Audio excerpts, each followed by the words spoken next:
Informative and interesting webinar today here, War and Militarism, Intergenerational Dialogue Across Cultures. Lovely to see many faces that I know and many new faces. So thank you so much for joining us here today.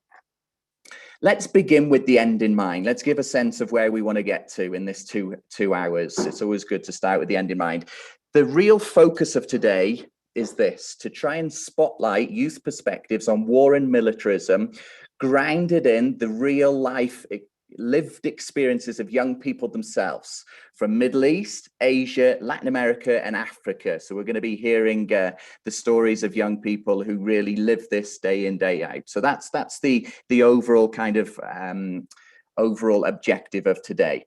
In order to get to that place, we need to do a few things. Well, first, my job, so I'm Phil from World Beyond War. My job is to kind of set a context for the overall webinar, and I'm going to talk a little bit about the intersection between war, peace, and youth. Next, then, the bulk of the session is going to be hearing from the speakers. So we'll have an overview from David from World Beyond War and Terry-Ann from the Commonwealth Secretariat in terms of the work of World Beyond War and the work of the Commonwealth Secretariat and how that relates to peace building work and particularly work with young people. That will lead us nicely into hear from the World Beyond War Youth Network and the Commonwealth Youth Peace Ambassadors Network. After that, the focus will be on hearing from 4 young people. So we'll hear from Tarik from Syria, we'll hear Ali from Pakistan, we'll hear from Angelo, Colombia, and we'll hear from Ipa from Cameroon. Then after that, there's going to be loads and loads and loads of time to have questions and answers and a kind of intergenerational, intercultural dialogue between the speakers and between you as the audience.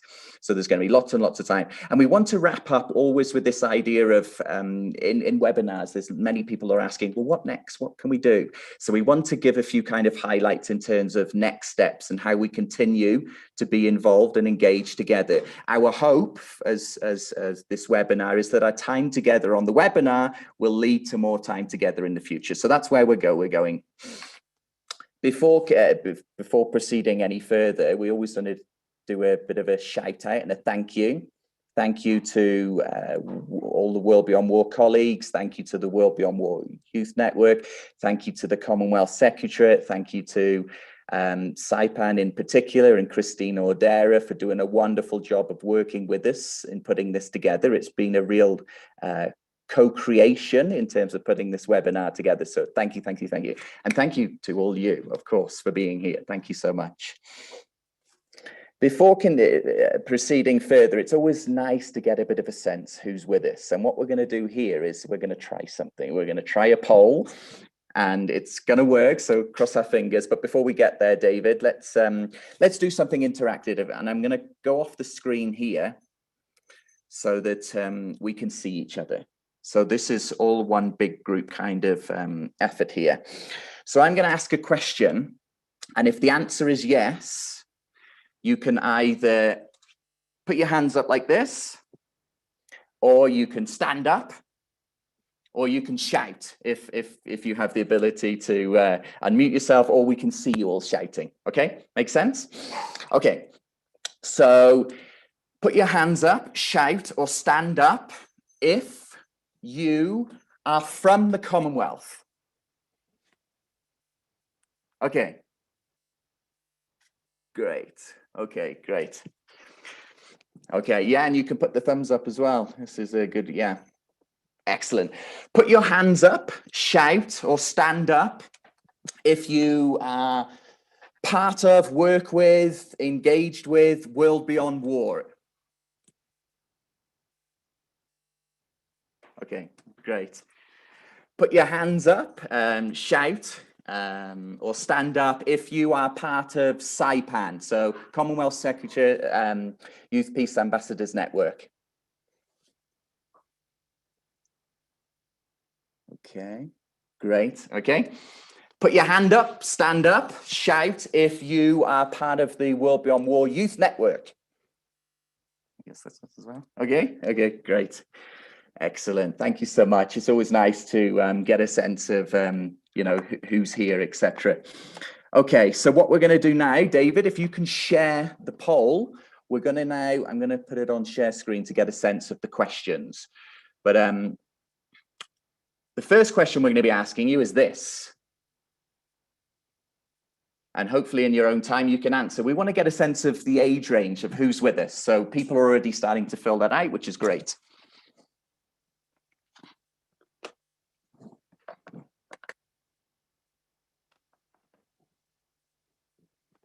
Okay. Okay, and people are already filling out other parts.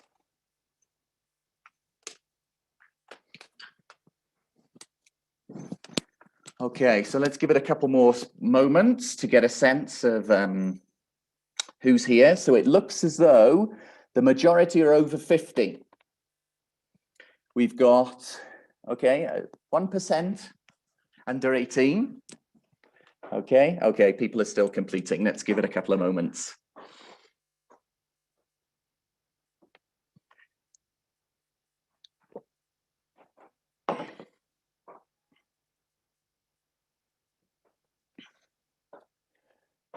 Okay, so we've got 6% in between 41 and 50, 14% between 25 and 40. So it looks as though the majority here, 73%, which is an interesting reflection in itself, and we'll be talking about that and reflecting on it, are over 50. I don't know if, can you scroll that out? Here we go, thanks. Scroll down to see what continent people are from. So the majority are from North America. So 69%, so we've got 15% from Europe, 4% from Africa, which is interesting, 5% from Asia, and 3% from South America. Very, very interesting. Okay. So if we look at the data, we can see that the large majority here on the call are over 50, and the large majority are from North America. I think we can go about ending the poll, I think now, but thank you so much that it worked. Okay, there we go. Thanks, David. Okay, so let's end the poll. Okay, perfect. Thank you so much, everybody. It's lovely to get a sense of who's here. So let's continue and let's look at what we're going to focus on. So my job is to give a bit of a sense of, or to contextualize what is to follow. And as we know, the focus of today really is to spotlight the stories, the accounts, the lived experiences of young people. And we'll hear from young people from different areas. But in order to get to that, I want to say a few words about war, peace, youth, and the intersection, the overlap between all three. We'll do that in one way in terms of showing some facts and figures with regards to what is the situation around the world related to war, related to violence, related to peace. Well, we now know, based on research, that we're now at a 30-year high in terms of violence around the world, if you follow the Institute for Economics and Peace. And according to IEP also, violence or violence containment costs the world economy, the global economy, 14 trillion. When we break that down, we can look at 2 trillion is spent every single year on the military. At least half, and we've got a lot of people from North America here, at least half comes from the US. Other statistics to be aware of in terms of research is that the UN have suggested it costs 30 billion to end global starvation and hunger on the planet, and about 11 billion to give the world clean access to drinking water. Other research looks at the economics of peace and suggests that it would cost about 2 billion to prevent armed conflict worldwide over the years. So I think what we're seeing here is that there's a huge amount of money, and the speakers are going to be talking about this, is spent on war and war preparations. So not just what happens out in faraway countries, we're talking about the preparation of war, often in global north countries as well. When we put it into perspective, 1% of the annual expenditure on peace building was equivalent to 1% of the global cost of war. Research also by the Alliance for Peacebuilding suggests that for every $1 that's spent, invested in peacebuilding, it saves $16 in return in terms of reduction in violence. So there's some statistics, but of course we know that the situation of war and peace is not just about facts and figures, it's also about stories, and we're going to be hearing about some stories shortly. One thing that we have to be aware of, and the United Nations says this very, very well, they state that there can be no sustainable development without peace, there can be no peace without sustainable development. So in order to work on the global goals, we have to address the issue of violence. When we think of preventing war, ending war, when we think about promoting peace and promoting development, there's no viable approach to sustainable development and peace that does not take into account the full and meaningful participation of young people. So based on this, we make this argument: equipping young people with the skills, tools, and support to prevent war and promote peace is one of the largest, most global, and important challenges facing humanity. So when we look back, we've always heard the idea of young people as a positive force for change, and Gandhi always spoke about this idea of, if we want real peace in the world, we have to start with young people. So philosophically, we've always had that argument. However, the interest in the role of young people in youth and security, the role of young people in peace and security, is at an unprecedented level right now. In the last 5 years, there's been a massive amount of interest in this particular area. When we look at the role of young people in peace and security, we can think broadly of young people in 3 different areas. 1, victims of violence, and there's quite a lot of research that looks at this particular area. 2, perpetrators of violence as well, also considerable research, of course, more work is needed, etc. The 3rd one, which we know a lot less about, although there's wonderful work being done around the world, but we know a lot less about, is the role of young people as peace builders. And then the 4th thing to highlight in the overall context, it's really, really important to highlight that the majority of young people around the planet are peaceful the majority of time. So the issue here is that much of the attention goes towards looking at the role of young people as victims in violence and perpetrators of violence. So if we're not engaging young people, preparing young people, supporting young people, partnering with young people to help prepare them to work for peace and conflict in the world, then we're obviously missing out and missing an opportunity to achieve or make progress towards these sustainable development goals. The good news is that we have 3 UN resolutions which have been brought out within the last 5 years, which recognizes for the first time, groundbreaking resolutions, the important and powerful role that young people play in building peace and resolving, transforming, managing conflict. So that hopefully gives a bit of a context. But why youth? Well, now also another reason for focusing on youth, we now have more young people on the planet than ever before in the whole of history. So the demographic, 10 to 24, is the largest and fastest growing demographic also on the planet, and that continues to grow. And it's particularly prevalent within the global South countries, which I'm sure some of the speakers might talk about today. So hopefully that gives an overall context of, what is the situation with regards to war? What is the situation, or gives a sense of the situation with regards to peace and the role of young people in preventing war and promoting peace. Now, what we're going to do, and we're doing well in terms of times, the focus now shifts to looking at, and we'll actually be hearing from 8 speakers. And the idea is to really put some meat and put some more context with regards to war, peace, and youth. Our speakers today, we are so fortunate to have some amazing speakers here with us today. Here's 4 of them that we're going to hear from shortly. We're going to start off with David Swanson. So David Swanson's our co-founder and executive director at World Beyond War.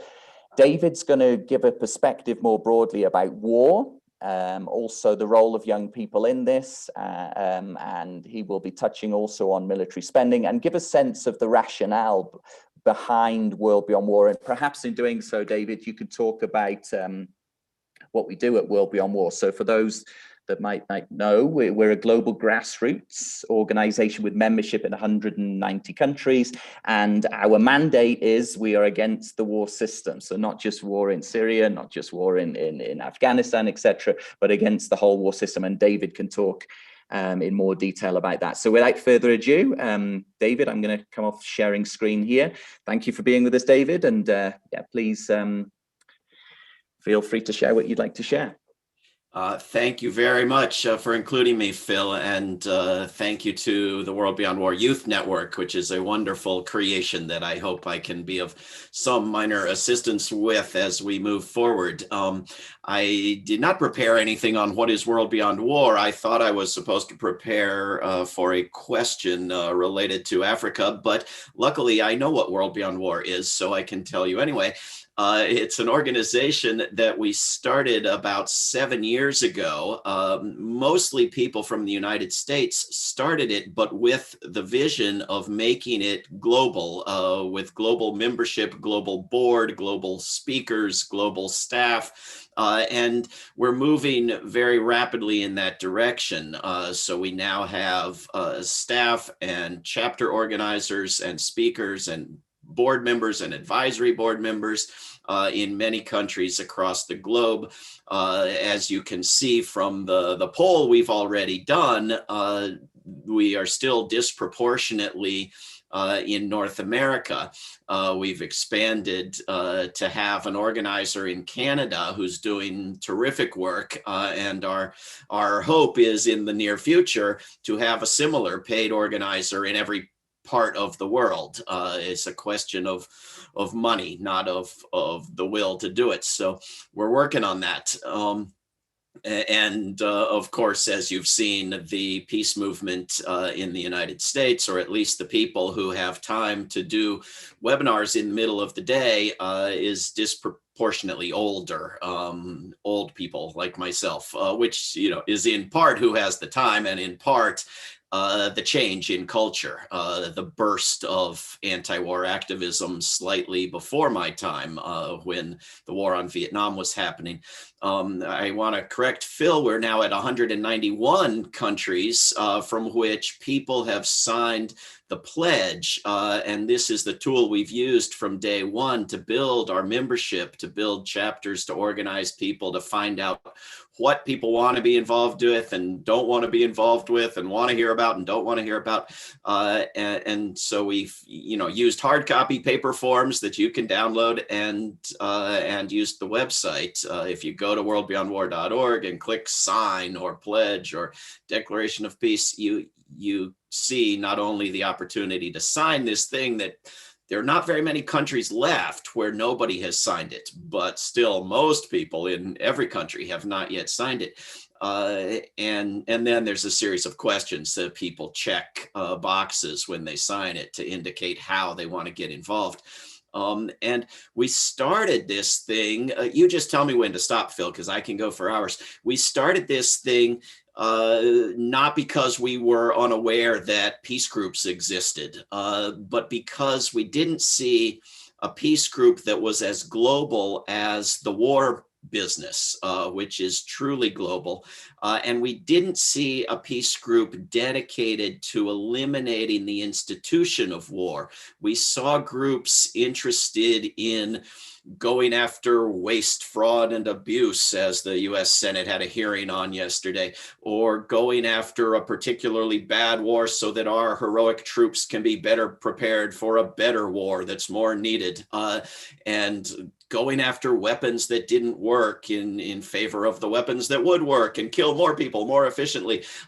And we wanted to go after the entire institution because, in fact, as we quickly learned as we looked into it, war kills far and away more people through the diversion of resources into buying weapons and funding bases than it does through the violence of war, at least thus far, until we get to a nuclear war or until we get to a truly horrific war. 3% of just US military spending could end starvation on Earth. We are clearly dealing with a problem that is first and foremost one of dumping resources into a criminal, immoral, counterproductive, environmentally destructive, race and hatred peddling institution. And so we want to end the wars, we want to end the violence, but we want to shut down the whole thing and demilitarize and move the resources into human needs and environmental needs. And so how do we do that? We do education, we do webinars, we do books, we do speaking, we do online courses, we do every form of education we're able, and we do activism, we do campaigns that are evolving as we add more groups and more chapters and more bodies like the Youth Network and the Alumni Network, which consists of alumni of our online courses. And we have campaigns now focused first and foremost around closing military bases and around divesting money from the weapons industry. And so we're working on all kinds of different campaigns using nonviolent resistance, blocking, physically putting bodies in front of weapons shipments, arguing to local institutions to take their money out of weapons investment, and so forth. And, we're having successes, we're having failures, we're having ongoing campaigns, but we definitely are winning activist efforts and accomplishing educational goals. We're seeing people move in the direction of talking about ending the entire institution and defunding militarism and moving the money to where it's needed. So we're looking for everybody's help that we can get in building more chapters, getting more people to sign the Declaration of Peace, hard copy or online, and join and form chapters. Everything I wrote down here is about the question about Africa that I thought I was going to get. So maybe I should stop, Phil, and you. Yeah, thank you, David. So you will be answering the question later, so don't worry, it's not in vain, the notes that you wrote. So thank you so much. Hopefully that gives a good broad perspective of why World Beyond War exists and what our focus of the work that we do is on. So thank you so much for that. With that in mind, we want to shift now to our next speaker and wonderful colleague, Dr. Terry-Ann Gilbert-Roberts, who's the research manager from the Commonwealth Secretariat, will now give a broad perspective on the Commonwealth Secretariat's work and specifically how it relates to youth development, youth engagement, and youth mainstreaming, etc. So thank you so much, Terry-Ann. And I'm going to come off the screen because I believe you want to share the screen as well. So here we go. Okay, thank you so much, Phil, and thank you to everyone for allowing me to join you today. It's really a pleasure to be here. I'm going to share a presentation with you so that I can share a little bit about the work that we do at the Commonwealth, which really has, if I were to summarize it, a central objective of being a force for good in the world. And so the Secretariat that I represent, we have the privilege of responding to mandates from the governments of our 54 member states. So that means that our philosophical approach to this issue is perhaps a little bit distinct to that of World Beyond War, because indeed, of course, our members are from time to time under international law engaged in military activity. At the same time, I think this dialogue here today between our respective youth networks is critical because it really supports our Commonwealth values and principles. And these include very explicit commitments that are contained in the Commonwealth Charter to which all our member states are signatories, commitments to international peace and security, to supporting the positive role of young people in the Commonwealth and the world, and to promoting tolerance, respect, and understanding as foundations of the pursuit of peace. Of course, we know that there are a wide range of types of conflict which affect the state of peace in the world, and which also affect the extent to which our Commonwealth citizens can enjoy feelings of safety and security. And so consequently, we believe, like World Beyond War, that the challenges must be met in multiple and integrated ways, from addressing violence directly to promoting shared values and aspirations, and investing in economic and social development. And this is precisely why we have responded to the issues and the challenges of conflict in our world in a variety of ways, from using the good offices of our Secretary General. Now, this is a part of our work which happens really out of the public eye, but is an effective way at very high levels to mediate and resolve conflicts amongst our member states. We also rely heavily on the policy and technical expertise of our Governance and Peace Directorate, including our colleagues working on human rights and countering violent extremism. We rely on the strategies for social inclusion and development, which are proposed by our Economic, Youth, and Sustainable Development Directorate to encourage our member states to develop new policies that promote social inclusion. And we do all of this in response to mandates from our heads of government, who, in fact, when they last met in 2018, acknowledged the positive role of young people in peace building when they endorsed the UN Security Council Resolution 2250, which Phil mentioned in his introductory remarks. That resolution is so important because it has initiated a global agenda on youth, peace, and security, the YPS agenda, as well as work around building the evidence base of what the contributions young people actually make to a more peaceful world. I was very pleased to have served prior to my assignment with the Commonwealth Secretariat on the UN group of experts that guided the development of a global progress study on youth, peace, and security. And I stand firmly behind that report's presentation of very credible evidence of the significant contributions that young people make in this area, and its recommendations for increased support to young peace builders. So now that I'm at the Commonwealth Secretariat, I actually have the privilege to continue to work on advancing that YPS agenda and taking it forward, including through, for example, supporting the Secretariat's service on the global coalition that is guiding international responses to create greater investment in young peace builders and their work, and conducting research to inform an evidence base for effective policies and programs. Through updating our Global Youth Development Index, which I'm pleased to say this year, for the very first time, includes peace and security as an essential measure of progress towards youth development generally. Our 2020 index, which will be launched shortly, measures the effects and influence of things like domestic peace, interpersonal violence, armed conflict, and terrorism, as well as the risks of humanitarian crisis, which includes, for example, climate-related crises, and how all of those things affect the development outcomes for young people. And this type of work is important if we are to really understand how we're going to make progress on the Sustainable Development Goals and sustainable peace. And of course, one of the important ways in which we provide support in this area is by facilitating global citizenship, by empowering our citizens to respond to global challenges.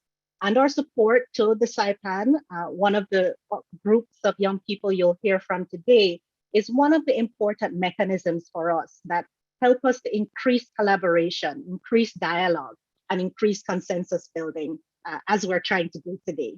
So with that said, my hope for today's dialogue, today's discussion, is that perhaps it will, yes, reveal differences in philosophy and approach between our two youth networks, but also identify how that difference and diversity can be harnessed as a part of the solutions to our common global challenges of war, violence, and conflict. And in particular, I look forward to hearing from young people how you are working to stop war and promote peace in various parts of the world. And I'll be taking note of your recommendations for change.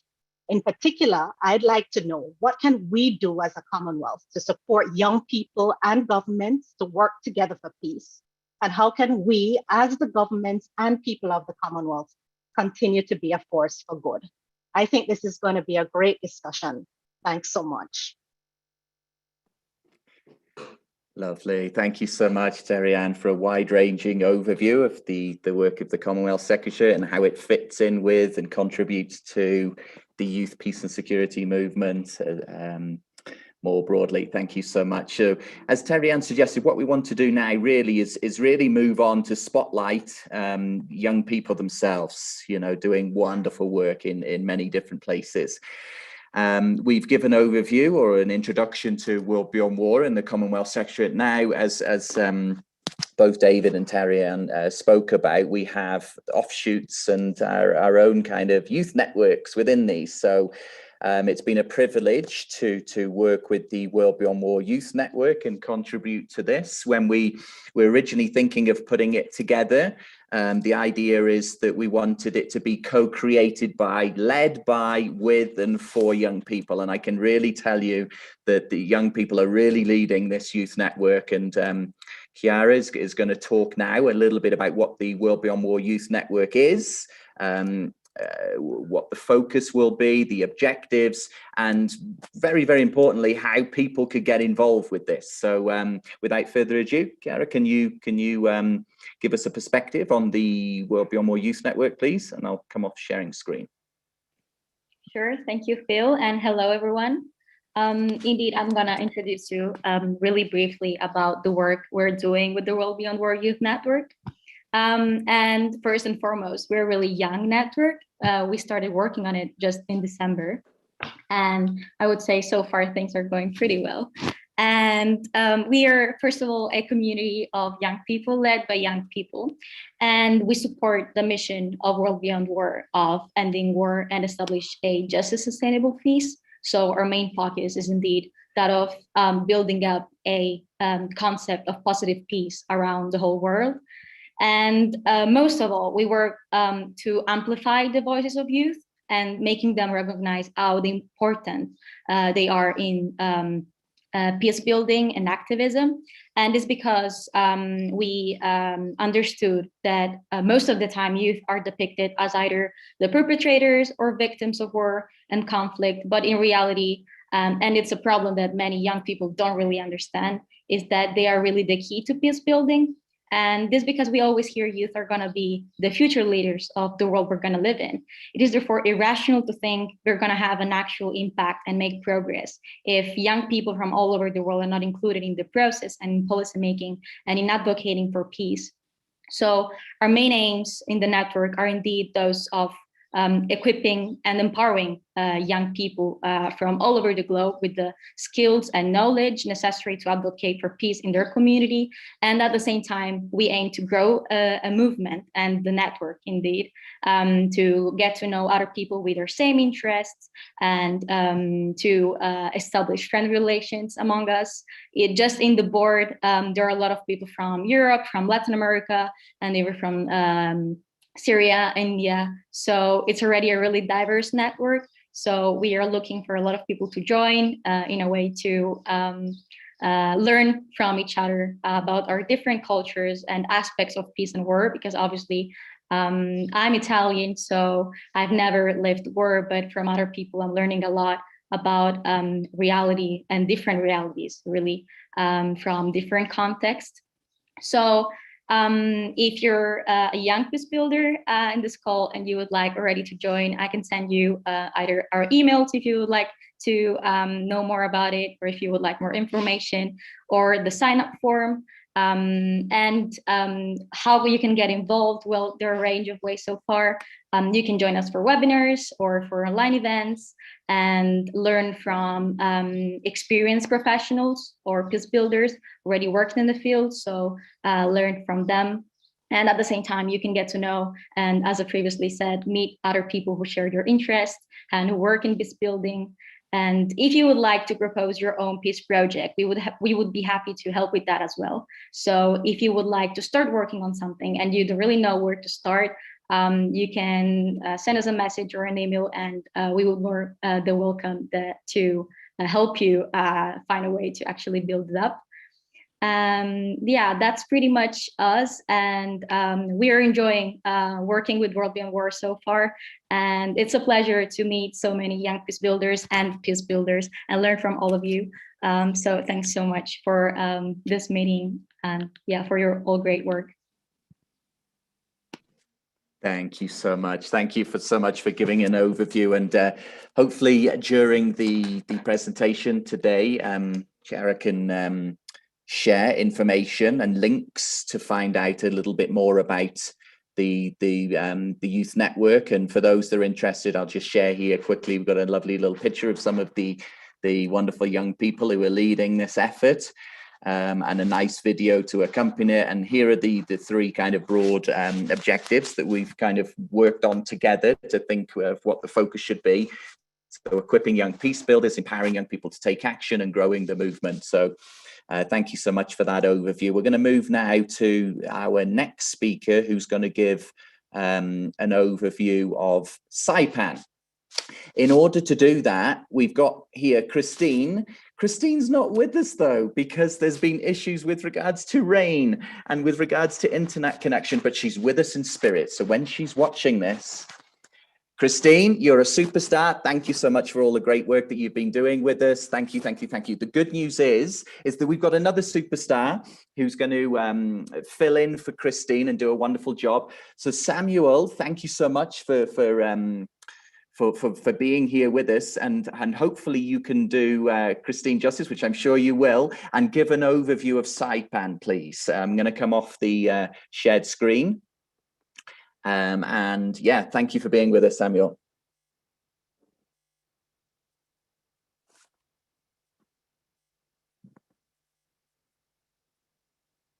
So if you can unmute yourself, Samuel, we've been in contact and you said you're happy to give an overview of CYPAN. Okay, great, everybody. Hello. You getting me? I hope that you can hear me now. We can hear you, can't see you though, but is that a choice because of the internet connection? You're joining us from Cameroon. No, it's not a choice because of the internet connection. I'm in front of the road, so going in the background. Okay. My communications manager of CYPAN Cameroon. So CYPAN is an international organization, Commonwealth Youth Peace Network, that aims at promoting peace around the world. And it's a very international organization. We work with people around the globe. I think Christina should have been here today. I don't know why. Maybe she had a layer problem. So we work with local organizations, various communities. There's a lot of workshops that has already been carried out. In Cameroon here last week, we started the activities for this year. So regarding the theme of the conference of today, War and Militarism Dialogue, CYPAN is one of the response of the Commonwealth to what's going on around the world, empowering youth, engaging them in the process of peace. So in short, that's what I can say about CYPAN. Thank you. Thank you so much, Samuel, and thank you so much for jumping in and helping Christine out. So as mentioned, so Christine has wrote to me and said basically that there's been a lot of rain within Kenya, and this is why there's been many internet problems. And I can just see as well. Oh, and also I've just got this message just this second. News just in, everyone. Christine has just said that Aurelia, also, thank you, Aurelia. I know we've been in contact. You would like to also add to a little bit to what Samuel was saying as well. So please feel free. David, if you can set Aurelia. Oh, she already is up. Yes, so please add to what Samuel was saying to give a perspective on what CYPAN does and is. Thank you.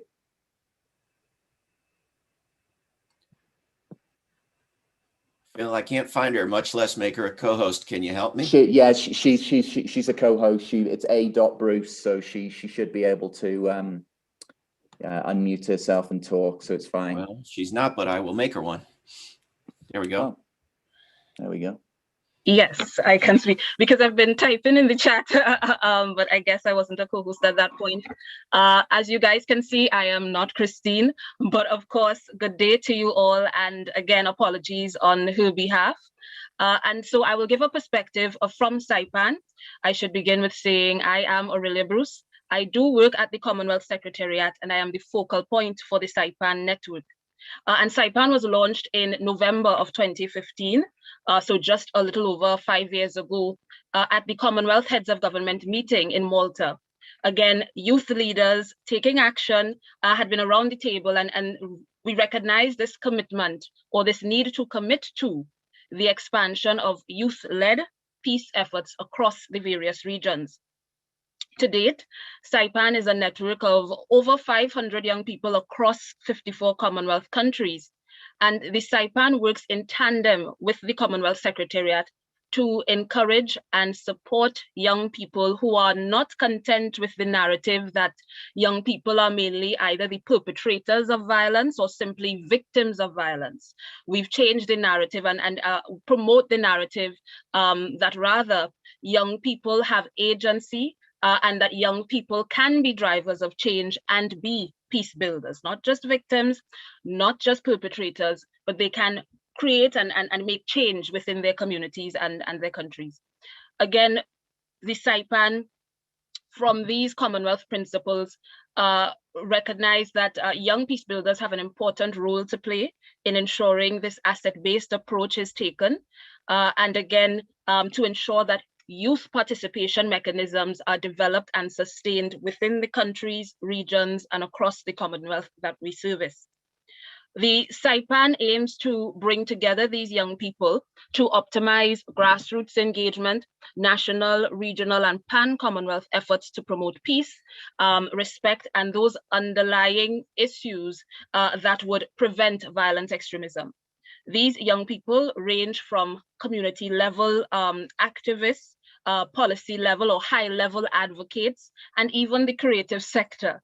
And so CYPAN aims to foster collaboration between all these groups of young people who are doing work in the various areas in order to sort of catalyze action.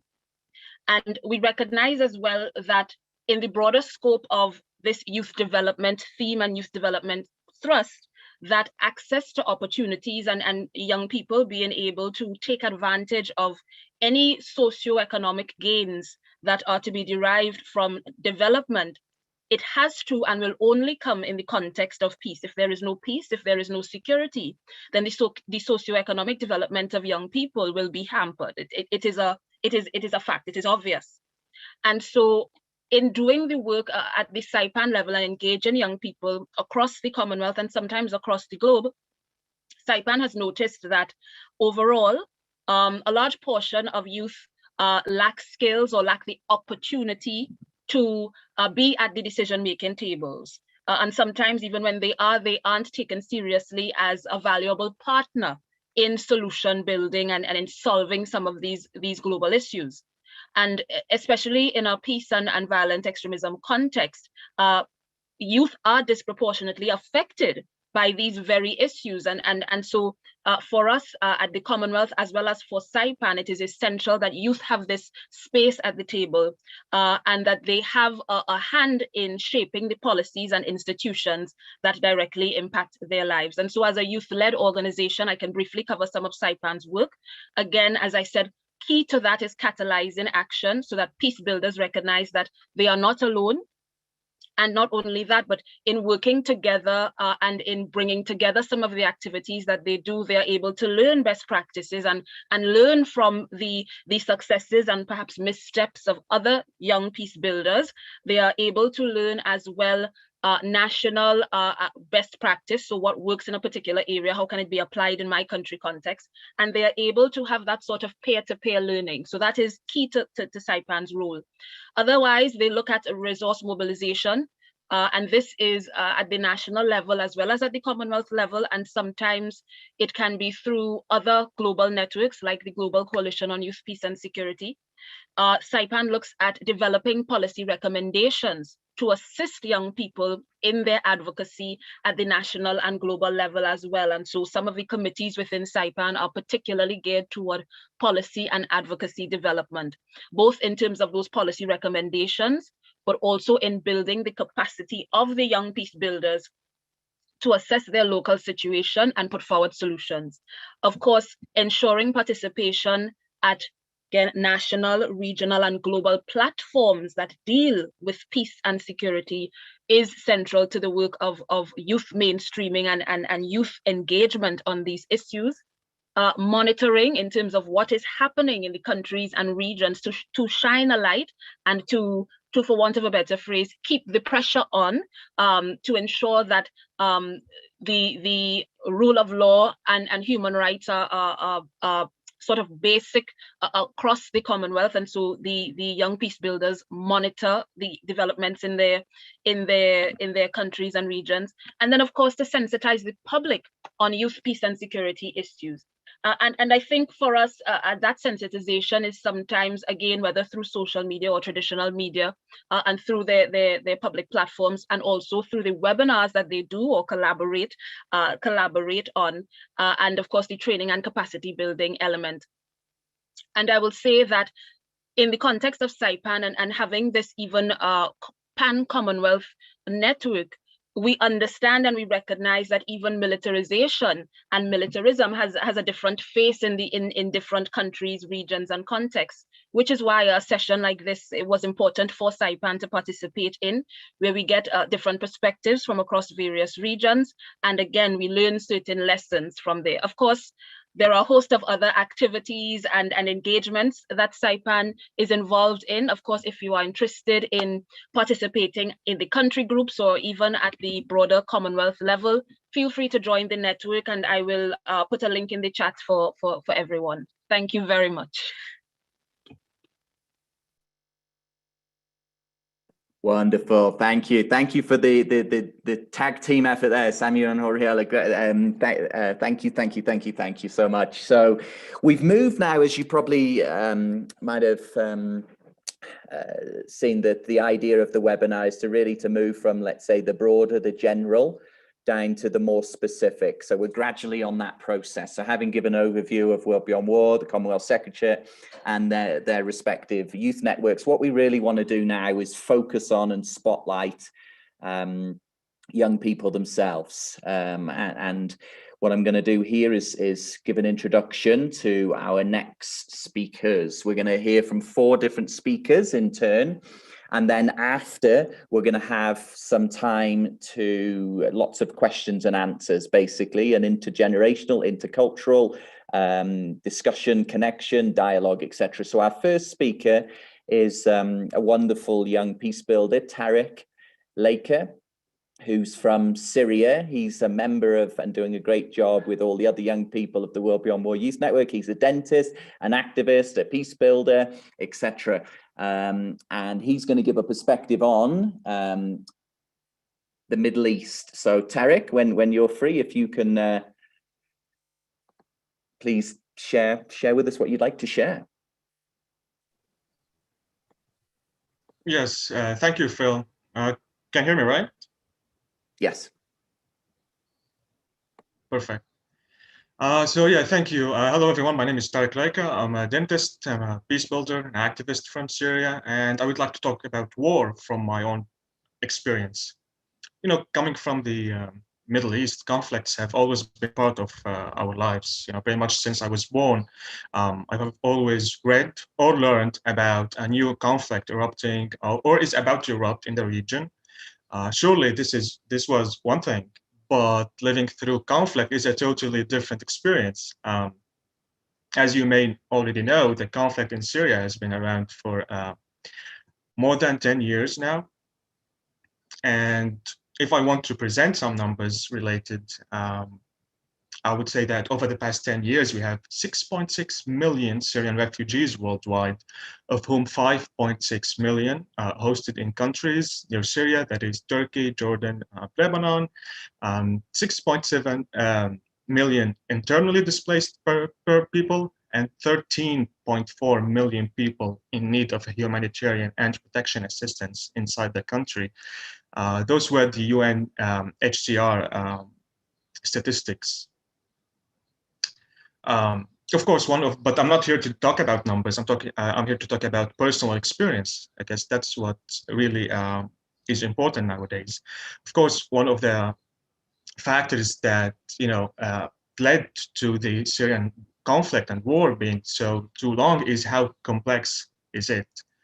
And the fact, I guess one of the major factors that play a role and contribute to this complexity of the conflict is that there are too many regional and international sides that play a huge role in this conflict, among, of course, other factors such as the religious aspect of the conflict itself.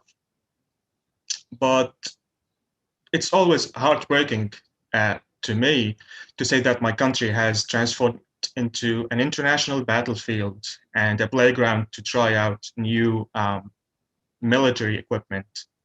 It is evident, throughout these years that the escalation of one side would be met with retaliation from others. And it seems pretty much the only losers in this seemingly never-ending conflict are the Syrian people. Now, I would say never-ending because it seems that we are now in a stalemate regarding war here.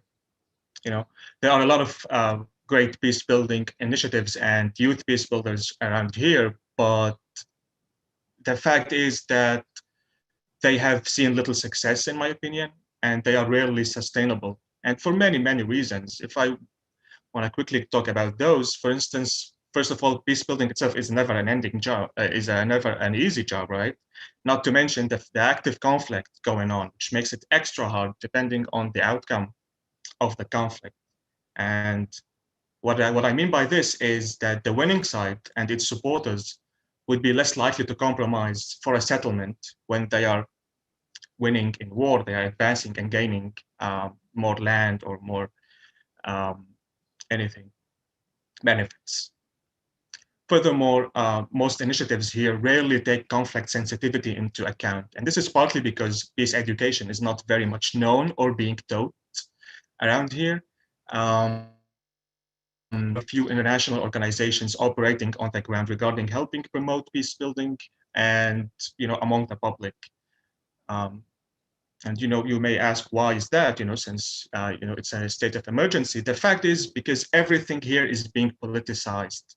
And what I mean by everything is everything: our identity, our names, our cities, the cities we're staying in, the cities we come from, the religion, our religious identity, our sectarian identity. Everything is being politicized during this war, and this kind of led some organizations to operate in certain areas rather than in the whole country. And by this, they are seen as supporters of a certain side and neglecting the existence of others. So instead of bringing people together, which is the goal of peace building, right, they are contributing to polarizing the Syrian community even more. It's a vicious circle, as the polarization of this community sometimes lead these organizations in turn to focus on certain people, for these identity-based traits. Finally, I would say two things come to mind. Hope. Many people think that it's hopeless to try peace building in this country. With the engagement of too many countries and powers, the idea of peace seems illogical. And I do understand where this comes from, to be honest. But I have to disagree, because I firmly believe in the process of peace building starting from the local community level to the whole country. But still, it's a very common idea. And the last idea is funding and living situation. With the enormous devaluation of the Syrian pound, it's extremely hard to get funding to introduce any peace projects or get public interest in it. And with the sanctions imposed on the country, you can't really seek those grants from abroad. And for some background context, the US dollar equaled 50 Syrian pounds in 2010. Now it equals more than 3,000 Syrian pounds. So around full-time jobs pay around $20 a month, not to mention 4 to 8 hours of electricity a day. So it seems unrealistic that people would engage in peace activities in such harsh conditions rather than try to get supplies for the family. It seems nowadays that Syrians and the youth in particular are kind of secluded from the outer world and stripped from many education, funding, professional opportunities out there for the sole reason of being Syrian. And I experienced that through not being, through the difficulties that I'm facing while securing my funding to pursue a master's degree abroad. Nowadays, it seems that the conflict is being normalized in the world. Our conflict, the Syrian conflict, with very little mention to it in media. And ladies and gentlemen, my very short testimony today is to shed a light on this disastrous, forgotten, untold reality that we Syrians live through all day, every day. Thank you for listening.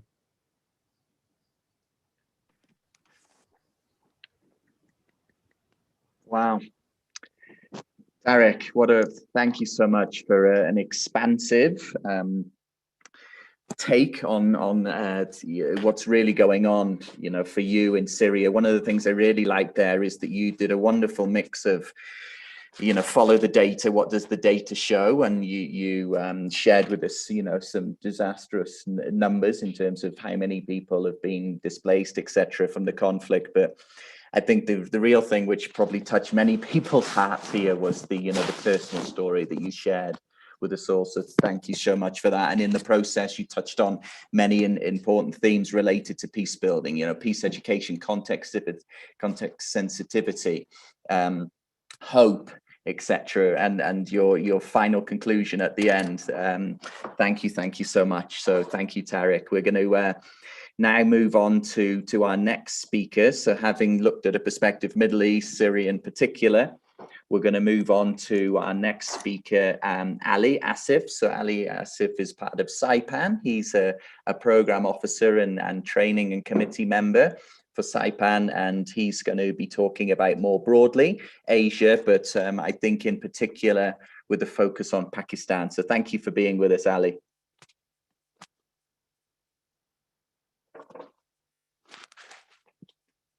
Please feel free to share what you'd like to share. Can you hear me? Yes. Oh, hello to everyone. Hope you are all doing well. As per the current topic, I would like to start from Pakistan, but initially I would like to mention, and whenever you talk about Asian perspective regarding war and extremism or violence, I think Asia is the biggest victim. You can hardly find good relations between two neighbors. There are different sort of conflicts, but every single country is having war or other issues with all of its neighbors. So first of all, I would like to introduce myself. My name is Ali Asif, and I am a peace builder, a national coordinator from Pakistan to CYPAN, and a peace builder in terms of working at community level to promote peace in Pakistan. I started my career as a peace builder after getting a life from a bomb blast in my college life. So then I thought that youth should come forward to work on peace. Then I realized that there are few certain elements which are contributing in war and violence in Pakistan and also in Asia. The biggest element I found was religious misconceptions. Many Asian countries, as per their religious concepts, believe that it is quite necessary to war with other countries to spread their religion. If I talk about Pakistan, post 9/11, war against terrorism, and before even If you talk about the war and issues we are having with India in last 70 years, we almost had 4 to 5 wars in which billion of GDP and economical crisis we had, and then a million of people died. So, as a peace builder, what I have done so far is to change the mindset of youngster on religious misconceptions. I, with the help of other youngsters, had developed counter narrative on Islam, what Islam says on war, violence, extremism, and jihad. So during last 4 to 5 years, we have worked at very grassroots level from small areas to universities, school, colleges. We have done capacity building. We have done trainings on peace promotion, online campaigns.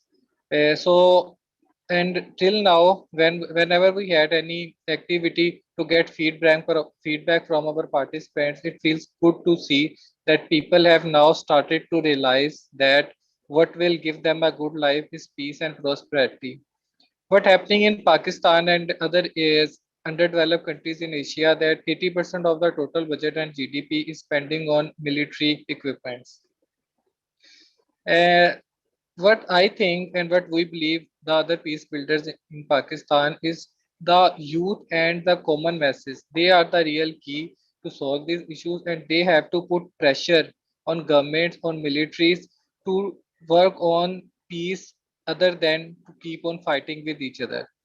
We have I would like to thank CYPAN for their working, because networks like CYPAN are giving a good chance for by making international platforms where people from all Asian countries who are fighting with each other, but youngsters from these countries can sit at this network, at this platform, and start working to promote peace. Now I have friends in India, which is according to my beliefs is our biggest enemy. And now I am having friends in almost all Asian countries and at global level as well. So what I believe, if we need to stop these war and violence and extremism activities, peace builders should come forward. What I have seen in Pakistan, that extremism is promoting violence. So initially, if we have to stop the war, we have to remove this extremism from the mind of common masses, especially youth. If you see some reports, the youngsters involving in war and jihad during 80s and 90s were much more, and now if you can see from 2010 to 2020, their numbers are reduced very much due to the efforts of peace builders. So international networks, I'm thankful to all international networks, in fact, which are working on these issues and giving opportunities for Asian people to sit together and think how they can stop these issues. Poverty is spreading day by day, especially in India and Pakistan. The total medical system is available for only 10 to 12% of the whole population, and we have seen these things in COVID days. So uh, I am keen to working further. I would like to ask international networks to make more opportunities for people from Pakistan and other Asian countries to come at international level and try to work with each other. Only the best way to stop these things is how we can work together to solve these issues, and how we can put pressure on military and governments to reduce these budgets and start to work on poverty and good economical growth of common people. Thank you. Thank you, Ali, for another wonderful reflection, personal perspective on what's going on within your context, specifically in Pakistan. I think if we think of the two last speakers, both touched on the global challenge of war, the global challenge of militarism, but they did so in a way that touched on the specifics within their context. So Ali, some of the things that you raised, the role of religion in perhaps being both the driver, sometimes of conflict, also for peace. You also spoke about the importance of international networks. And you started off by talking about what actually brought you to do what you do today in terms of being a peace builder, you know, experience of a bomb blast. So thank you so much, Ali. One of the things that I want to say as well is that the 4 speakers, the young people, we have to say out loud that we aimed for a balance of gender, and within the last couple of days, we actually had to change some of the speakers because of other commitments. So just putting it out there, because I noticed something was in the chat there about that. So we wanted to say that we did originally have a good gender balance, but we had to adapt. So thank you so much for recognizing that. So with that in mind, let's move from Middle East to Asia now to Latin America, and another wonderful peace builder, Angelo, is going to talk specifically about military spending, and also, if I understand rightly, a successful divestment campaign, because both Tarik and Ali have spoke about the economic impact of war. So one of the questions is, how can we divert some of the attention away, some of the resources away from the war system towards more productive activities, such as education, such as healthcare, etc. So Angelo is again part of the World Beyond War Youth Network. He's also a part of the advisory board and doing some great work with regards to international networks, specifically in Latin America also. So thank you for being with us, Angelo.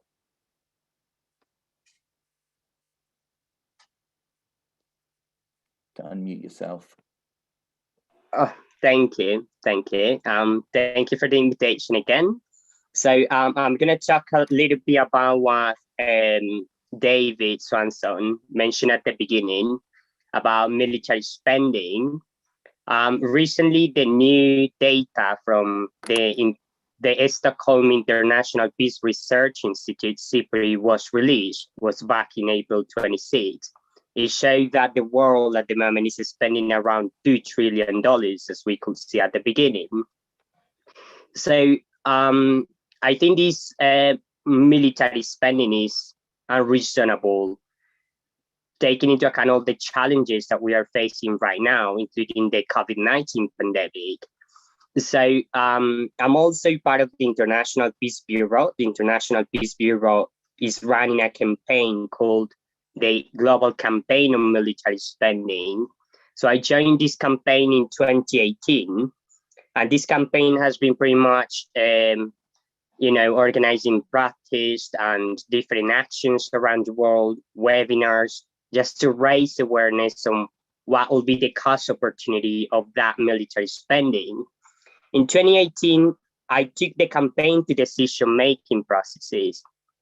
As at the beginning was speaking Terry about this youth peace and security agenda, in which it is said that young people should be granted spaces in decision-making. And unfortunately, sometimes we are not giving those spaces, like to reach to politicians and to reach to decision makers who are able to make that change. And sometimes it is just a matter of unwillingness, political unwillingness to make things happen. So in 2018, I issued a request with 28 parliamentarians of Colombia to the President Iván Duque to cut some of the military spending and reallocate that money towards the healthcare system in order to tackle the COVID-19 pandemic. Out of that money that we requested, we got approved $100,000 million to be designated to the healthcare system instead of purchasing weapons. Recently this year, in April 26, so that was pretty much 2 weeks ago, I issued a letter. This time I was supported by 33 parliamentarians of Colombia. We issued a request again to reallocate some of the military spending towards healthcare. And also I demanded the government to refrain itself to make a purchase of 24 air fighters. These air fighters will cost $4,500 million. With all that money, we will be purchasing around 300,000 vaccines to fight against COVID-19. So I did make this request on April 26, and this was made publicly. We sent a letter to the president. We made a press conference to let the Colombian people that we were demanding this. In April 28, the protest started. So on that day, we announced how much the government is spending in military during the pandemic. And then in 28th April, the protest started in the country. So the protest started because of a new tax reform, a fiscal reform that they were proposing. And well, as maybe you already know, this has been like featured in some of the biggest newspapers, including the New York Times, the Guardian, and some others, about the current situation in Colombia, the repression that we are living now as a result of the protest. In May 4th, we received the letter from the president saying that they are going to take into account the demand that I was doing of cutting those $4,500 million, which were going to go to purchase those air fighters. And now they are going to use that money towards the tax reform or the fiscal reform that they were originally proposing. So this is a sort of way of showing that young people really can get to decision making. Same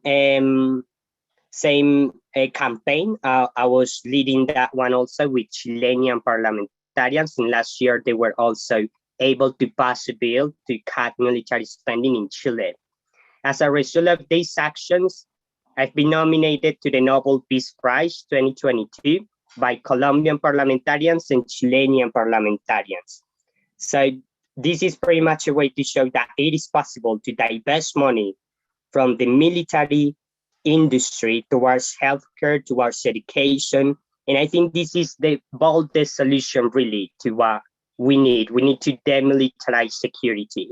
If we really want to get a world of peace, we really need to tackle this issue of military, the war machine that's settled in the countries. The governments, they have to redefine their priorities, and they have to prioritize the people, the human dignity. So that's pretty much the message of the campaign. And that's pretty much what we have been able to do as young people. It doesn't matter how young you are, but we always have like the chance really to make things happen. The only thing that's missing is political willingness. And this is a clear example of that. Thank you. Wow, wow, wow, wow, wow, wow. More rounds of applause. Thank you so much, Angelo, for sharing your perspective on the great work that, that's been done. So if we think of the three speakers so far, what we've heard is both, the devastating effects of war and how it impacts, society more broadly, individuals more specifically, but also moving to Angelo's example in terms of things can be done, things are being done. What a great example of how, not just talking about divestment, but actually a concrete example. So congratulations, Angelo, to you and to all the others that were involved with that campaign. And Angelo talked about the idea of demilitarizing security. So perhaps that's a kind of segue to David spoke before about, World Beyond War's work revolving around education. But also the other two areas, the other two campaigns that we focus on is that we think that we have to really address some of the systems and structures that are propping up the war system. And one is, of course, money. So one of the campaigns is divestment. How can we go about divesting, taking the money out of the war system and putting it towards more productive activities? And Leah, our president who's on the call, does a lot of work in that area in particular. The other one is closing foreign military bases, which is obviously another way of propping up the war system.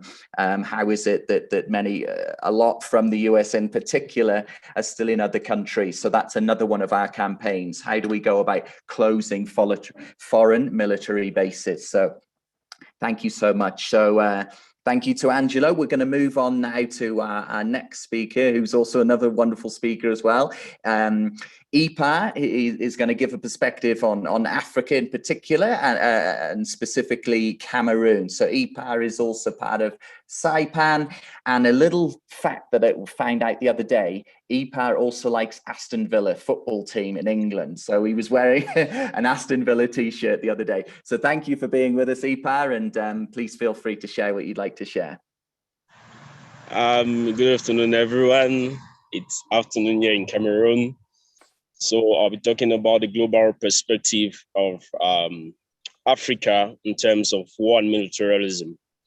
Africa, with her unique cultural heritage, natural resources, and influence from the West, has been considered as one of the continents with ranging conflict, having a devastating effect on the human and economic development. And in this conversation, the voice of the youth have mostly been left out. My perspective about war and militarism in Africa is that most of the wars being fought in Africa, they are not really intrastate wars as we put it. So I'll take the determinants of the actors of war, like who are the actors of war? Is it an asymmetric or asymmetric war? Where are these actors trained? Where is the source of finances? So in a nutshell, we have to really look to, in per se, with an eye of objectivity in conflicts in Africa, we tend to see that these are wars that are being fought maybe by different states, but they use proxy in fighting it. So you can look at the case of the Rwandan genocide in 1994, where the Hutus were being supported by the then president of Mobutu Sese Seko, Republic of Zaire. You can look at that happening in Chad as of now, where these fighters are from Libya and they were trained in Libya. So we tend to see that the concept about war and militarism is not really what it is being placed to be. So the fundamental question which I will always pose is, what is the ranging causes of conflicts in Africa? You start hearing of bad governance, corruption, human rights violation, as it was in the case in the Niger Delta in Nigeria, poverty, ethnic marginalization. It is a fallacy. Why? Because in the 20th century, there has been more of youth not being involved in this discussion of peace. Youth sometimes maybe it's disenfranchising, it's short-sighting, and it's very dangerous. And it tends to see youths have innovative ideas of peace buildings, which is very traceable. And I'm going to narrate some ideas that have originated from youth, to which help in solving some crises.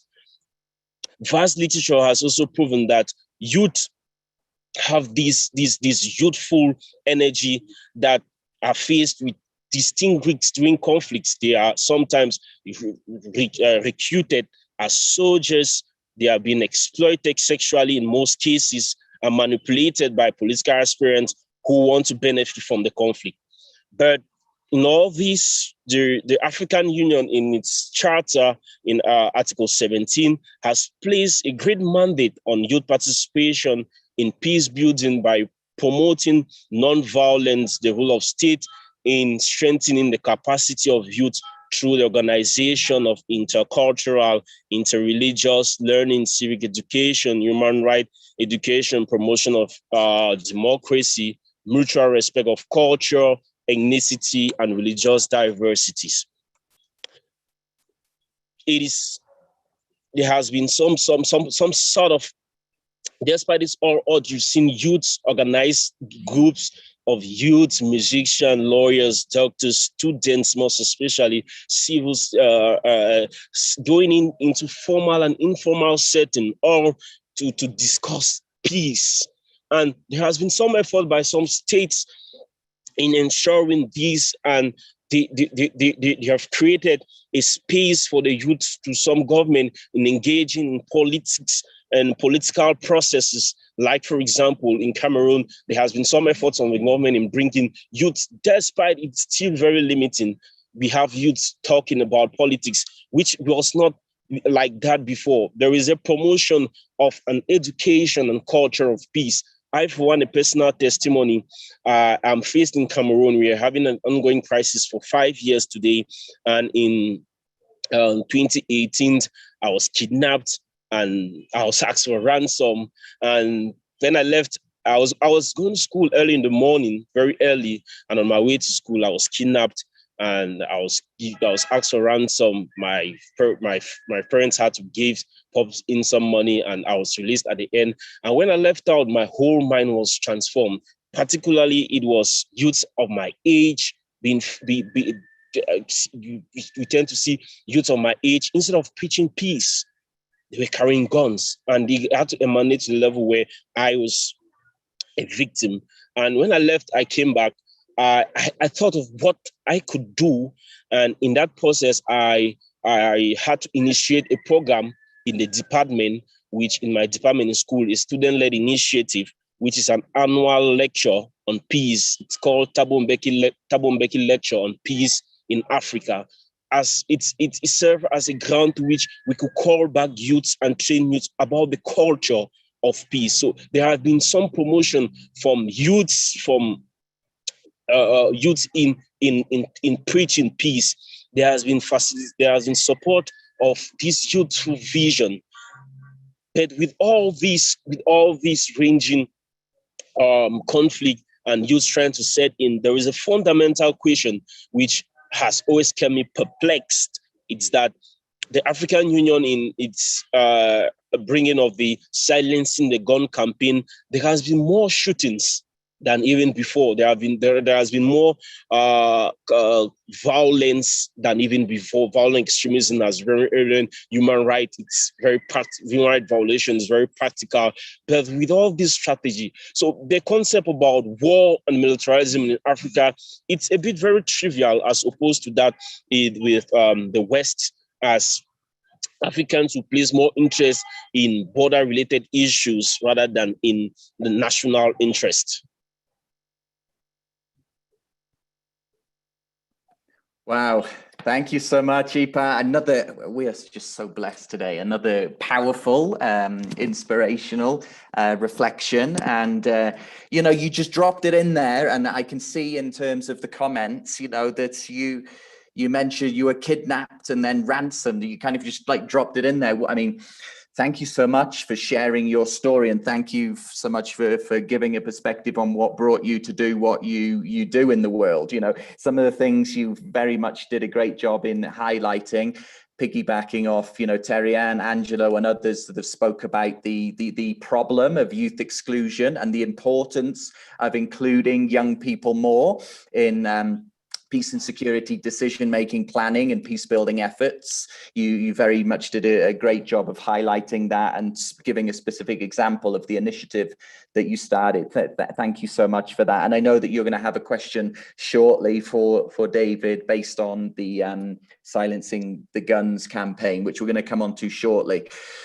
So now, after hearing from the 8 speakers, what we want to do really is open it up to some Q&A, and there's a couple of ways you can do this as participants, audience. Please feel free to write in the chat a particular question that you have, and please highlight who you want that question to be for. David, others will be looking at the chat.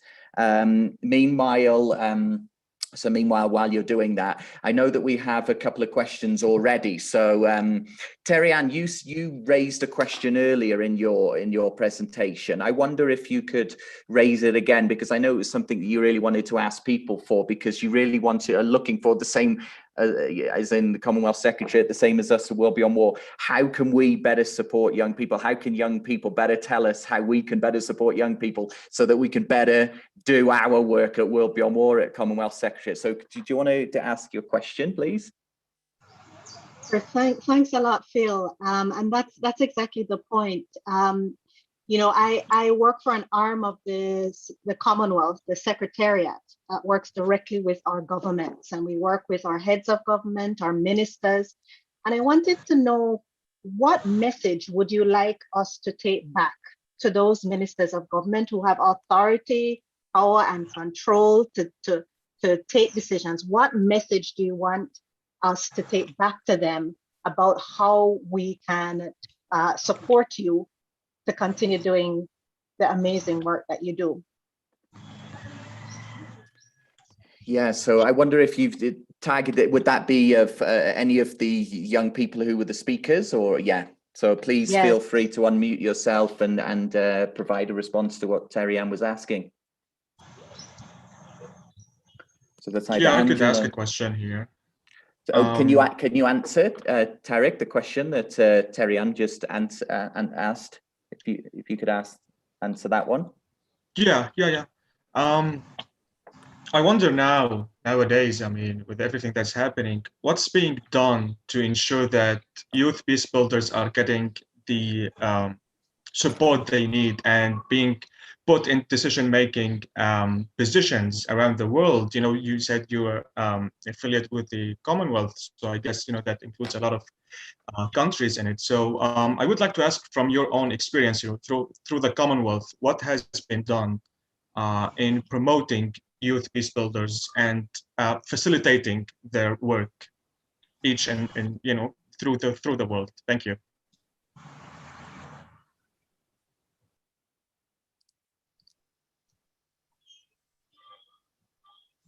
Would you like me to respond to that now, or? Yeah, please go for it. I think, yeah, it was a direct question. Yeah, please do, Terry-Ann.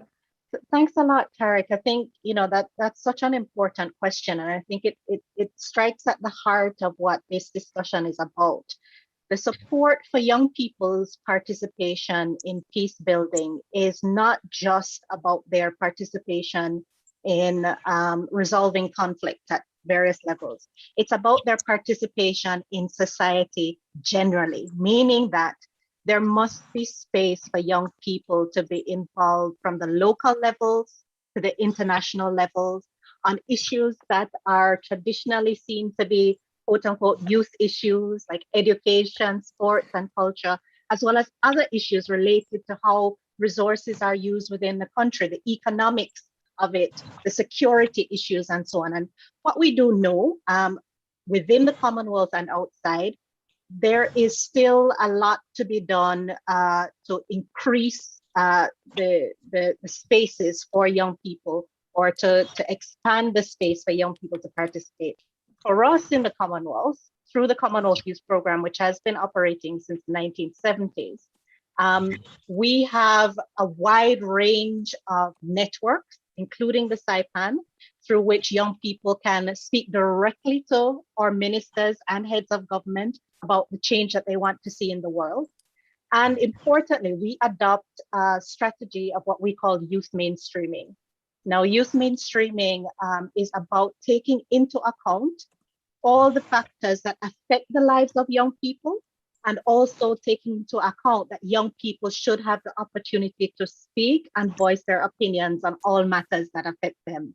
And so for us in the Secretariat, and we will continue to do this as we go forward in our work, young people will participate in every aspect of the work we do, from planning our initiatives to implementing them, to monitoring and evaluating them, and keeping our governments accountable for the promises they have made. It will be integrated right throughout. So those are some of the things that we are doing. I'll give others a chance to speak, but I think you mentioned something earlier about financing, and I think later I'll come back to that issue, because I think there's also some exciting work being done about how to ensure that we financially support young peace builders in the work that they do. But we'll talk about that a little later. Perfect. Thank you. Thank you, Tarik, for a great question. Thank you, Terry-Ann. I know that in the spirit of questions, so thank you so much to everybody that's writing in the questions. We're going to try to get it through as many questions as we can. If we don't, we will leave an email address. And obviously, like we said before, the idea is that our time together here leads to more time together in the future. So please write to us if we don't answer all of the questions. I know, Ipa, you have a question in particular for David, don't you? Would you like to raise that? Okay, thank you very much, Phil. My question is directed to David. With the campaign of the African Union for silencing the gun and a couple of the outbursts of guns in 2020, I'm asking, what role is the World Beyond Border actually playing to effectively see an end to this campaign? That's the first question. Then the second question, I'm asking if it is possible, or if the World Beyond Border already has programs that is running in Africa, per se, online programs that can be extended to universities, institutions that will tend to build the capacity of youth and tend to empower youths to engage in more peace building efforts. Well, first of all, thank you, Ipa, for what you're doing, and thank you for the question. And I think asking the old guy a question he is very little prepared to answer is exactly what a youth network should do. I would expect nothing less, because it's a challenge to us to collectively figure out the answer and work on what we're going to do in the future. World Beyond War has thus far done fairly little in Africa, and what little I know of the Silence the Guns campaign suggests that it's not exactly on track with what World Beyond War would press for. That is, if the idea is to build African Union militaries to be ready to react to crises with guns and other weapons, it's not exactly the same approach as getting the guns the heck out of there. And, you know, I watched just yesterday the announcement from our government here in the United States. We're going to send a special envoy to the Middle East to try to talk peace to the Israelis and Palestinians. Well, if the US government just had a secret button to turn off all the US made weapons that have been shipped around the globe, it wouldn't have to send these envoys anywhere. And if you look at the maps that World Beyond War has published on the website with the mapping militarism maps, the maps of where the wars are, including in a huge section of Africa and the Middle East and Asia and Mexico, and you look at the maps of who's selling the weapons, there's almost no overlap. Right? I mean, just as the United States and a handful of wealthy northern nations used to push alcohol on the Native Americans or opium on the Chinese, the guns are pushed from one part of the globe to another. And then the people selling the guns lament all the violence that's happening in these backward parts of the world that they're shipping all the guns to. And so I think you look at this war on terrorism of the past 20 years, and it has generated terrorism. And every new US base in Africa, every step of growth of AFRICOM, you see the problems that it supposedly is to address being increased by its presence, rather than the reverse. You've got, you know, everyone's afraid what will go wrong if US troops leave Afghanistan. Well, 20 years ago, there were a couple of hundred guys in caves in one country. Now there are Al-Qaeda type terrorist organizations, you know, individuals in the tens of thousands across much of Africa and Asia. And so the first thing we can do is get people on board with ceasing to make everything worse and engaging in counterproductive activities and start trying to make things better. And I'm very glad that we have a chapter forming in Cameroon and doing great work, and with individuals there who've been doing great work for a long time. And we're putting them on our radio shows and podcasts and trying to learn from them. And we're spreading around this poetry book that we've put together from Africa, largely from Africa. I think, you know, the online courses that we're doing, like the one coming up just in a matter of weeks and the one later this year with Rotary, these can be employed in Africa, you know, to the extent that we can finance people's participation and people can, you know, obtain good, reliable internet. But I think getting our books, World Beyond War's books and speakers and future partnerships with schools and universities, we want to pursue all of those things with your help, without any limits. So we're looking for ideas from you. Thank you, David. And I know that you've been looking at the chat, and we'll come to two questions shortly. So just to kind of underline what David said, so our courses are open to everybody all around the world. And one of the reasons why we make it quite accessible for people is that we offer our courses on a sliding scale. You know, there's many people on the call that are on our courses, but from a sliding scale of $25, the registration for our usual 6-week courses is $100. But what tends to happen is that people are generous, and people from, let's say, North America or global North will pay more than the usual registration costs. That enables it or enables the situation for other people that might have difficulties paying that to actually take our courses. So this is why we have people on our courses from Syria, Afghanistan, South Sudan, etc. So that's one way to definitely engage. But as David said, we're very much, and it kind of touches on what other people have spoke about, is that most of the emphasis within, let's say, the peace building field to date has wrongly been on the global North kind of going into the global South and teaching people how to do things. Well, of course, that's wrong. The stories that we've heard today are so impactful, and you are the experts in your life to talk about your experiences, for APAR in terms of being kidnapped, Ali in terms of, bomb blast. These are things that we want to hear from and learn from. So it should be flipping it round, that the global North learns a lot more from what's going on in the global South. So I just want to highlight what David said about that. And with regards to the Rotary project, the aim is to work with at least 4 youth and communities in 4 African countries, including Kenya, Nigeria, South Sudan, and Cameroon, EPAD. So as David said, we have a chapter in Cameroon. So we're going to connect you there. So thank you so much for that. So I'm just aware of this. We've got about 25 minutes left. And David, I know you've been keeping track of the chat. Do you want to read out one of the questions from chat that one of our speakers maybe can have a go at answering?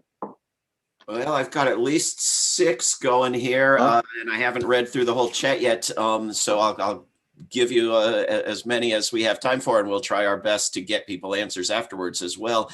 There's a question from Ike addressed, I think, to any of the speakers who want to take it. Is it good? Is it useful to point out the problems of sanctions as well as war?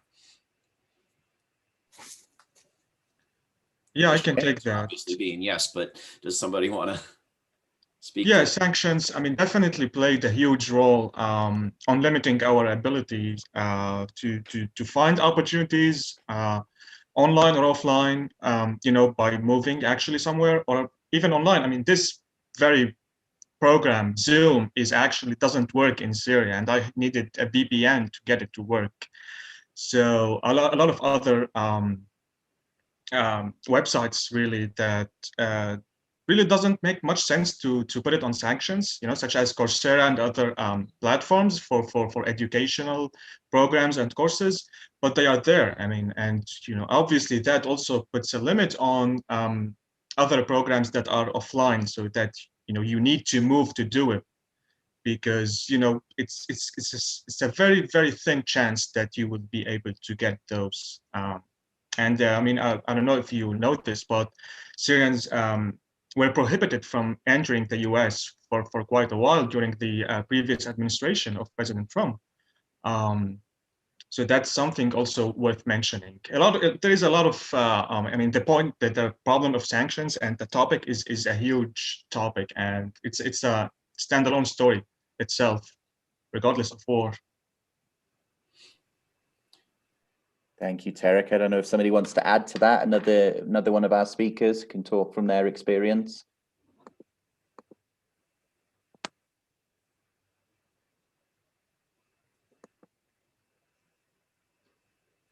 So David, I know this is something you could speak to as well, I think, more broadly. Is this something you want to have a go at responding to? Well, I note someone from Iran on the chat is stating the same problem. I'd rather try to get our other speakers some of the questions that are piling up, if you think that makes sense. Yeah. So next one I see, what can U.S. elders do? I think this is a question for the young people, not for the U.S. elders, but what can U.S. elders do to assist young people in resisting the military and industrial complex?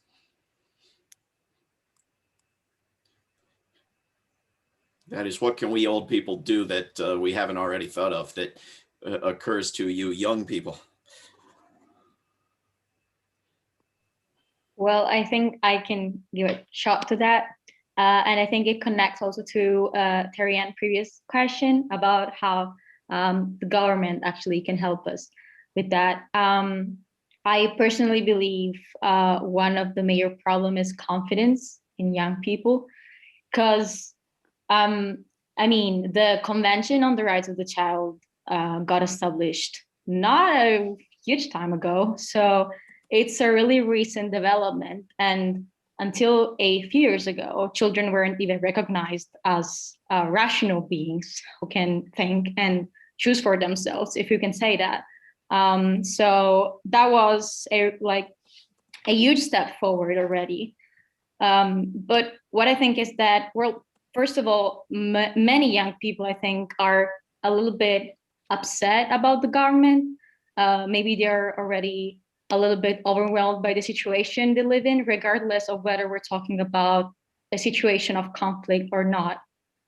So the first thing I think is to reestablish some sort of confidence in the government and in what are the laws and establishments that exist already, in a way that, you know, in the news, we always hear that there's conflict, a lot of things, war, drugs. It's always a reflection of reality, obviously, but not the optimistic aspect never really arises. So I think this is something both and elderly and older people and the government could actually work on, which is kind of show that there's people, peace builder activists who actually are bringing change, and is not something impossible that no one can work on. Because I think the first thing a lot of young people think, yeah, I don't care, I'm not gonna do anything because it's something I cannot change.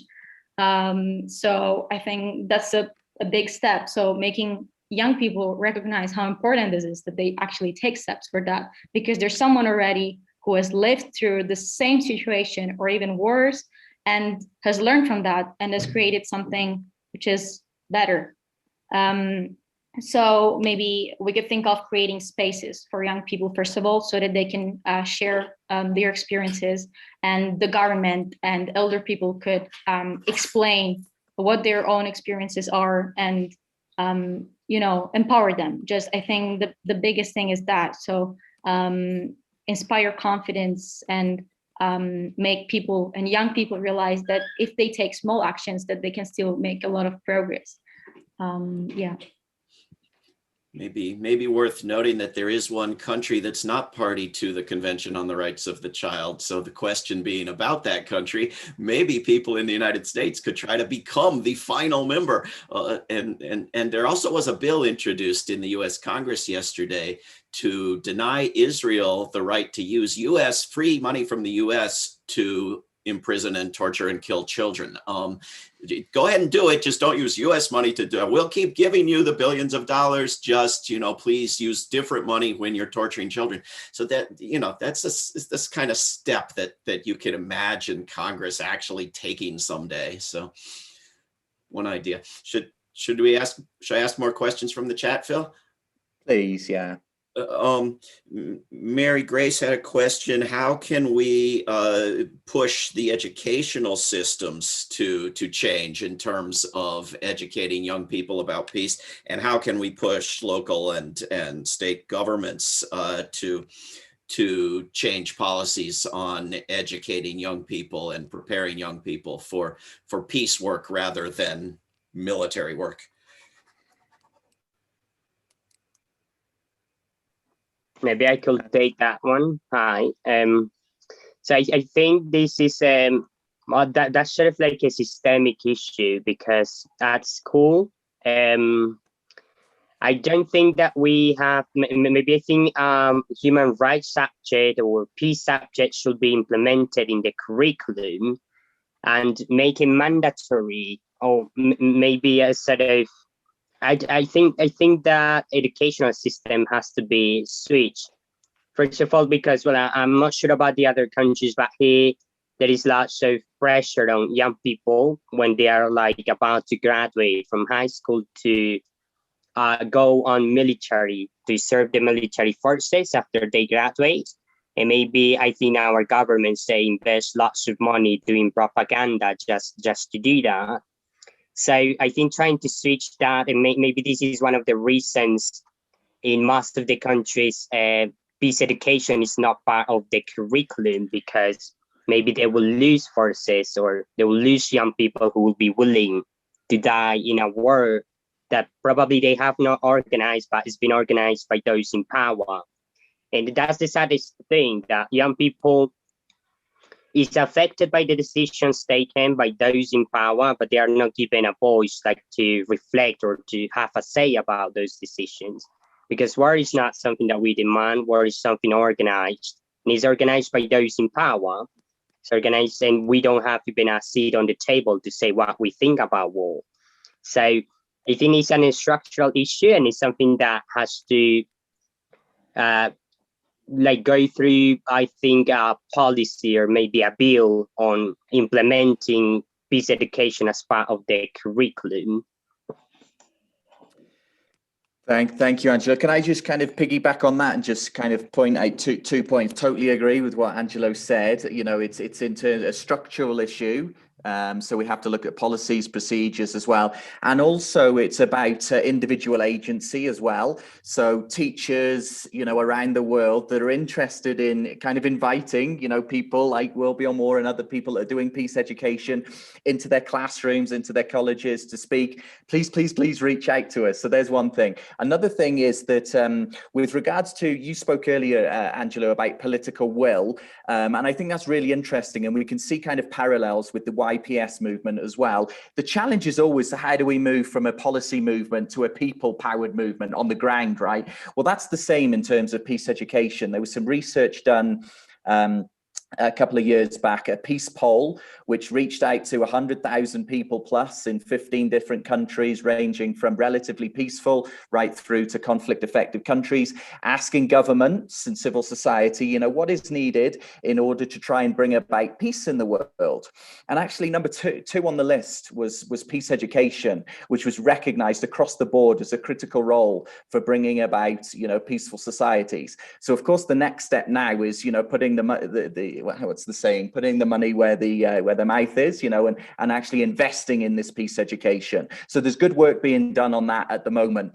On those lines, for those that are interested specifically in peace education, we will be putting in collaboration with others, such as the Global Campaign for Peace Education, Rotary, Peace Jam, International Alert. We're working on a separate webinar, which will probably be at the beginning of June. We're still working on it, specifically focused on peace education. So watch this space and we'll be in contact with regards to that. David, yeah, if we can go to another question, please. John Rohr had a question. Has CYPAN addressed the nuclear weapons increase in the United Kingdom? Seems a crazy backwards policy. Anyone want to speak to that?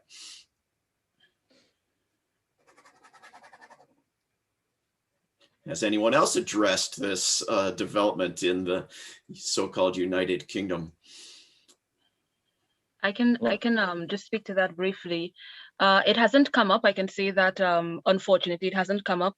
But again, if it is something that, or if it is a matter, not just this one, but if it's a matter that young people are concerned about, I mean, the floor is open, the forum is open, that they can raise these issues, as well as devise advocacy and or other solutions to addressing it. So again, the point of it is to get engaged and to raise these concerns. Moving on, Julia, and then other people as well, similar questions in the chat. Can anyone speak to scholarships and paid positions for young people who want to work on peace? We know there are endless jobs if you want to work against peace. There are billion-dollar marketing campaigns to get you, recruit you to work against peace. Where do you go to pay the bills if you want to work on peace? Curious, Terry Ann, would that be something for you in the Commonwealth Secretary? Because I see lots of great things going on there. Not so much?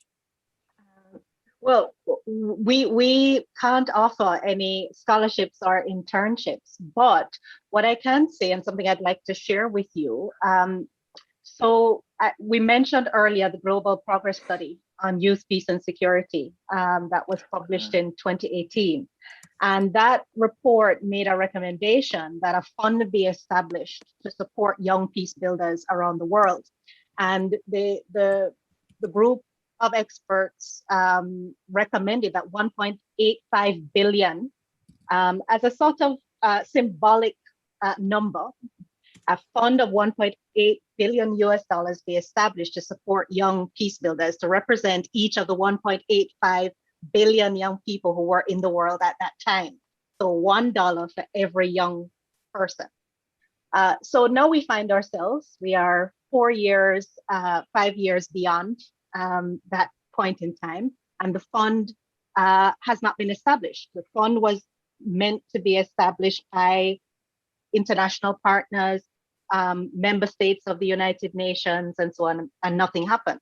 Well, on 17th of March this year, Search for Common Ground, which you may know is a very credible young peace building organization that works a lot with young people, is also the co-chair of the Global Coalition on Youth, Peace and Security, decided to take a different approach. And this is where I find it interesting. And it takes me back to some of the comments that Tarik, Kiara, Epa, and Ali were making about support for young people.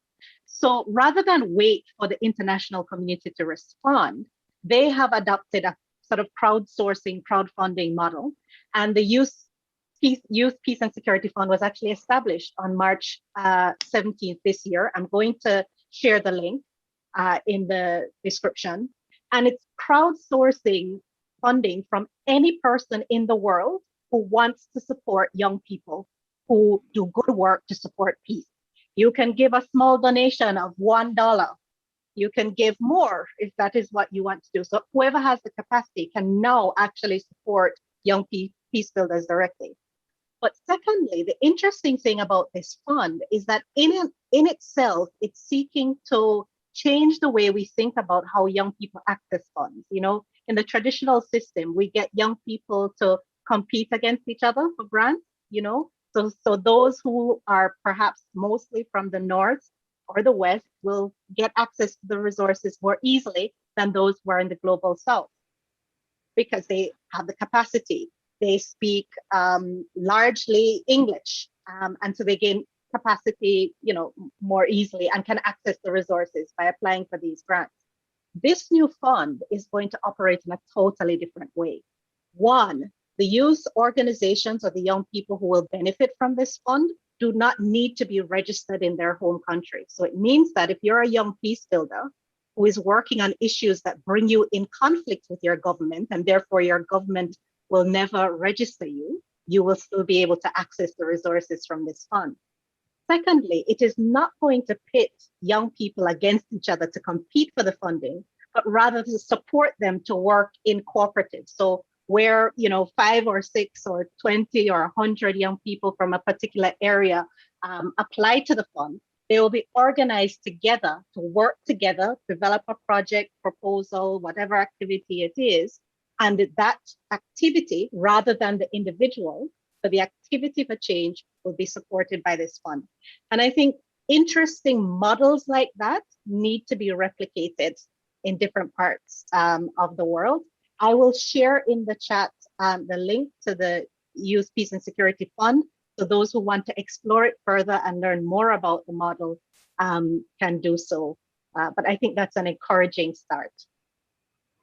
Thank you, Tara. And yeah, that's a very, very, very encouraging. And there was a webinar more recently about that with Search for Common Ground and other partners, you know, talking about the launch and things like this. Another one, and Mark has put it in the chat as well, is Rotary is a wonderful resource as well. You know, of course, you know, more than 1,200,000 members worldwide. They have Interact, Rotaract, you know, and they also have the Rotary Peace Fellowship program, which is by all accounts one of the most, you know, competitive and prestigious fellowships in the peace building world. So there's one. Another one is that in terms of scholarships, the program, David spoke about it earlier, the World Beyond War and Rotary Action Group for Peace are working in collaboration on in 10 countries. The idea is that young people going through the program will all be going through on scholarships. So, and we'll be looking for support in terms of people to provide scholarships to young people to make the program available to them. If there's interest there, and if there's interest in bringing it to your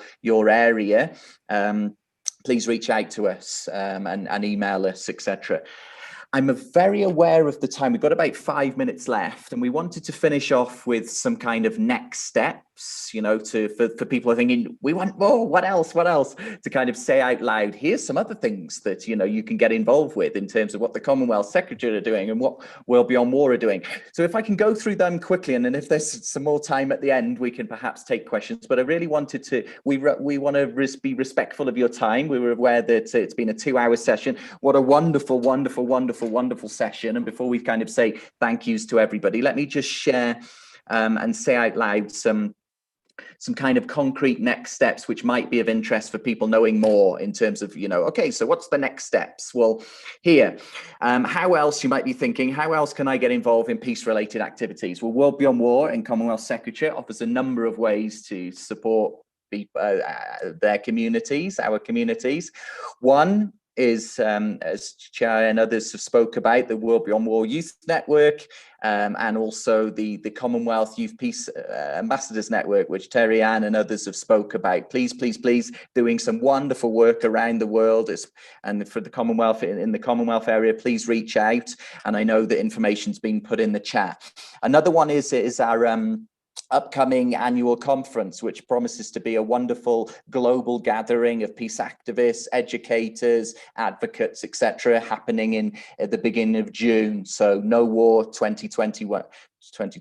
So reach out to us if you're interested in that. Terry Ann spoke more broadly about the other youth programs more broadly within the Commonwealth, and from what I understand, Terry Ann, but correct me if I'm wrong, is there something like 11 youth networks or something like that, or within the Commonwealth?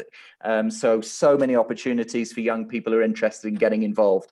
Another one David spoke about, we have our upcoming course, which is a really wonderful opportunity again to bring people from all around the world together, this time in discussions around the interlinkages between war and the environment and vice versa, starting on the 7th of June, a 6-week course. So there's another opportunity. So and we've put here, if you have any questions, please reach out. And we're sending our love. We're sending all of our best to Christine Ordera from CYPAN, who does a wonderful job. She's also part of our World Beyond War Youth Network as well. If you have any questions, please reach out to Christine, particularly with regards to CYPAN, and more broadly with regards to educational work, etc. Within World Beyond War, reach out to myself. We would love to hear from you. As we said at the beginning, we really hope that this is the start of a wonderful relationship, or the development of a wonderful relationship, and that our time together today leads to more time together in the future. I think the final thing to say is that a massive thank you to all the 8 speakers for your great comments, your great reflections. Thank you so much. Thank you so much more broadly to CYPAN, to World Beyond War Youth Network, to the Commonwealth Secretariat, to World Beyond War colleagues for working with us together in putting this together. It really was a kind of a co-creation, co-collaboration, and it was wonderful to work together. So thank you so much for joining us. And I think we're just coming up to the hour on the 2 hours. So I guess let's give everybody a big wave and say, and thank you so much. And hopefully we can be in touch again in the future. Thank you so much, everybody. And have a great day, morning, evening, wherever you are in the world. Thank you.